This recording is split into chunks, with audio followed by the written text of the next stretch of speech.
¿Cómo están? Muy buenas tardes, muy buenos días, dependiendo de la hora en que se conecten. Les damos la bienvenida a un nuevo capítulo de Intermedio, un podcast que preparamos desde la Escuela de Antropología de la Universidad Católica, con la ayuda también, como ya les he mencionado previamente, del Laboratorio de Antropología Visual de nuestra unidad académica. Hoy, en este capítulo, estamos muy contentos porque contamos con la presencia de un destacado académico de nuestra escuela y también director de un instituto Milenio, específicamente del Instituto Milenio Biodemos en Ciencias Sociales, con el cual vamos a conversar algunos temas que él ha abordado sobre todo en su agenda académica y pública reciente. Ángel, muy bienvenido, muchas gracias por venir. Muchas gracias, Rodrigo. Es un honor ser parte de este programa.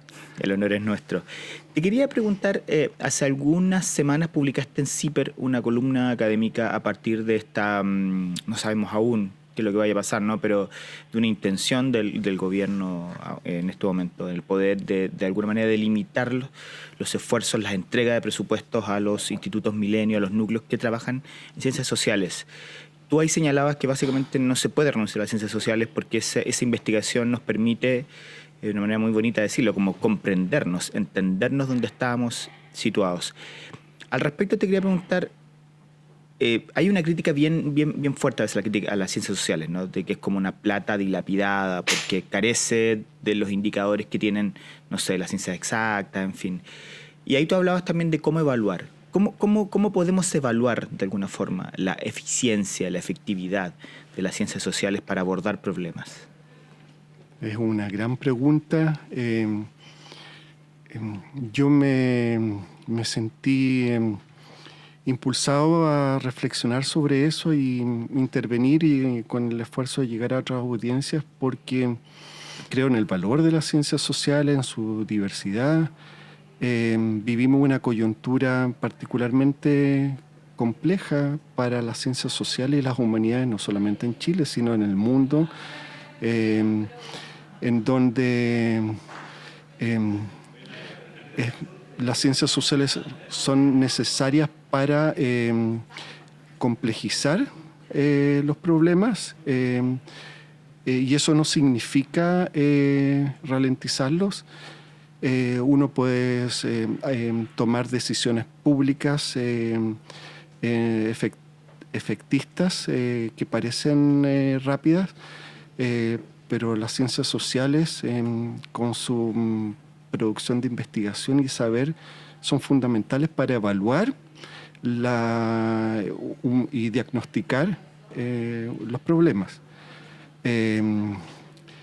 Para poder tener políticas públicas efectivas y eficientes, no hay otro camino que estudiarnos a nosotros, conocernos a nosotros y cómo poder tomar decisiones efectivas si no nos conocemos. Vamos a terminar importando medidas de realidad y de procesos históricos, sociales, venidos de otros mundos, que no van a resultar muy probablemente ineficientes en nuestra realidad. Por eso es fundamental para construir nuestro futuro y para saber lo que somos, trabajar con las ciencias sociales en toda su diversidad, las ciencias sociales de hoy en día, que significan un trabajo con las contrapartes, con los territorios, con las organizaciones, con las personas, en un reconocimiento de sus saberes y de sus conocimientos empíricos. Podemos profundizar muchísimo más. Te escucho, Rodrigo. A propósito de eso, de lo que tú comentabas de la vinculación, ¿no? De considerar de alguna manera la parte con la que tú estás investigando, tú tienes un proyecto muy señero que desarrollaste hace algunos años y que tuvo algunos dispositivos de transferencia muy interesantes, ¿no? Que esta investigación que hiciste con los familiares de personas que están privadas de libertad, específicamente, si no me equivoco, en Valparaíso, y que tuvo varias bajadas. Hay un libro de ilustraciones que ustedes arman desde Biodemo. También recuerdo que había unas instalaciones sonoras que se hicieron también en un centro cultural en Valparaíso, sí, con el apoyo del LAB. ¿Cómo surgieron esas necesidades de buscar a la etnografía más clásica dispositivos de transferencia que permitieran un poquito abordarlo desde una perspectiva un poquito más, no sé, lúdica o más vital? Oh, qué lindo. No quiero que nos autoelogiemos, pero me parece linda la pregunta, francamente, porque me permite volver al tema que me importa hoy en día, y quizás como director de este instituto, me recorre por años hasta por lo menos el fin de este instituto Biodemo, que termina el 2030, que es el tema de la democracia. Es fundamental pensar las ciencias sociales de la mano del problemas democráticos. ¿Eso qué significa? Especialmente, no solamente para la antropología, para las ciencias humanas en general, el problema de la construcción de lo común. En un mundo actual en donde tenemos tantos mecanismos que nos reúnen, pero también nos segregan. Y los espacios de encuentro, no solamente virtuales, también presenciales, encuentros en plazas públicas, en donde no necesariamente necesitamos pagar para encontrarnos, como los moles o como eso, son cada vez más escasos. El investigar y producir conocimiento debe ir de la mano de un problema que es central, que es cómo llegar al público. Y quizás lo digo mal porque el público, podemos creer que el público es una cosa monolítica, como si es el público, y hay una gran diversidad de audiencias, y los públicos son muy heterogéneos, cada día más. Entonces, ahí empalmo con tu pregunta. Para llegar a esa diversidad de públicos necesitamos innovación metodológica y traducir la producción de conocimiento en diferentes soportes, audios, dimensiones plásticas, para ir al encuentro con los públicos. Y ahí quiero señalar algo que me parece fundamental. Esto no es vulgarización del conocimiento, no es esa mera difusión desde la academia que está en la cima del conocimiento y de la luz y que derrama un conocimiento hacia las audiencias ignorantes. O sea, como pensamos en términos de democratización del conocimiento, eso implica una inyección directa en la manera en que conocemos, porque cuando entregamos ciertos productos del conocimiento a los públicos, los principales beneficiados de esa entrega es la propia ciencia, es la propia universidad, son los propios investigadoras e investigadores, porque reciben de vuelta preguntas que aún permiten profundizar aún más el conocimiento y hacerlo más claro, más fiel a las dinámicas sociales que se van desplegando. Entonces, como para sintetizar, eso que uno, el tema de la novela gráfica que escribí, y ahora estoy en proceso de terminar otra, también con Sol Díaz, me enseñó mucho, porque me enseñó que no era meramente un trabajo de difusión, sino que está muy integrado a las maneras en que me ha permitido entender fenómenos que antes era difícil de ver claramente a través de un mero paper de alto impacto, podríamos decir. Otro espacio de reflexión relativamente reciente, al menos desde el punto de vista público, ha sido tu abordaje de estos temas por ejemplo, lo que está haciendo el gobierno, ¿no? Que es y armar una especie de registro de incivilidades, ¿no? Básicamente para intentar combatir las distintas formas de vandalismo, en fin, y tratar de morigerar los índices de criminalidad. Tú has puesto un poco el acento también en el reverso de esto, ¿no? Que no solamente es importante el aspecto punitivista de las cosas, sino que también hablemos de la necesidad de reparación, ¿no? Cuéntame un poco de eso, de ese espacio de la necesidad de la reparación, por ejemplo, para restituir la cohesión social, para fortalecer el espacio común que ocupamos dentro de los vínculos democráticos. Para abordar esa pregunta como con solidez, yo pienso que es fundamental pensar la seguridad no a secas, sino la seguridad como una seguridad democrática. Cuando enfrentamos, evidentemente las sensibilidades existen, el miedo existe, El tema es cómo abordar la inseguridad y el miedo de una manera que no debilite la democracia. Y yo creo que el término nos sirve mucho porque hay que hacer como un doble clic y pensar que lo que realmente nos importa si hablamos de incivilidad es cultivar y profundizar la civilidad y la ciudadanía. Porque un registro de vándalos no va a reforzar la vida en común, no va a generar una reparación en un muro rayado, en una calle mal iluminada, en una población que se siente abandonada por el Estado. Yo creo que es muy importante no olvidar esa dimensión de la construcción, de reforzar el tejido social, reforzar prácticas democráticas en el sentido de que el Estado no puede abandonar y no puede actuar de manera meramente policial. Es fundamental que las poblaciones sientan que los servicios están ahí disponibles, que el Estado los protege y no meramente los sanciona. Hay mucho más que indagar, es como muy sutil ese punto, pero vamos conversando sobre eso. Voy respondiendo en torno a los matices que eso implica. Eso. Bueno, Chile tiene una deuda que es muy evidente con, por ejemplo, en el tema de las personas que son privadas de libertad con los asuntos de reinserción, ¿no? En la vida común, ¿no?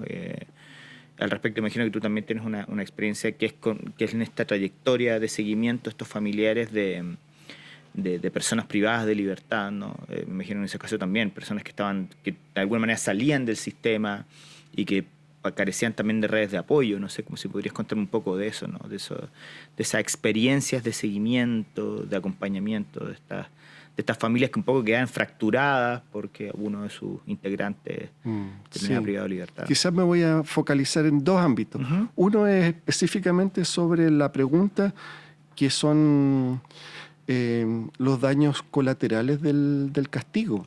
Y eso también quiero vincularlo con la reflexión más profunda sobre la seguridad democrática. ¿Qué implica desarrollar una política de seguridad en un contexto en que queremos fortalecer la democracia? Eso implica que la seguridad no debe ser limitada al mero castigo.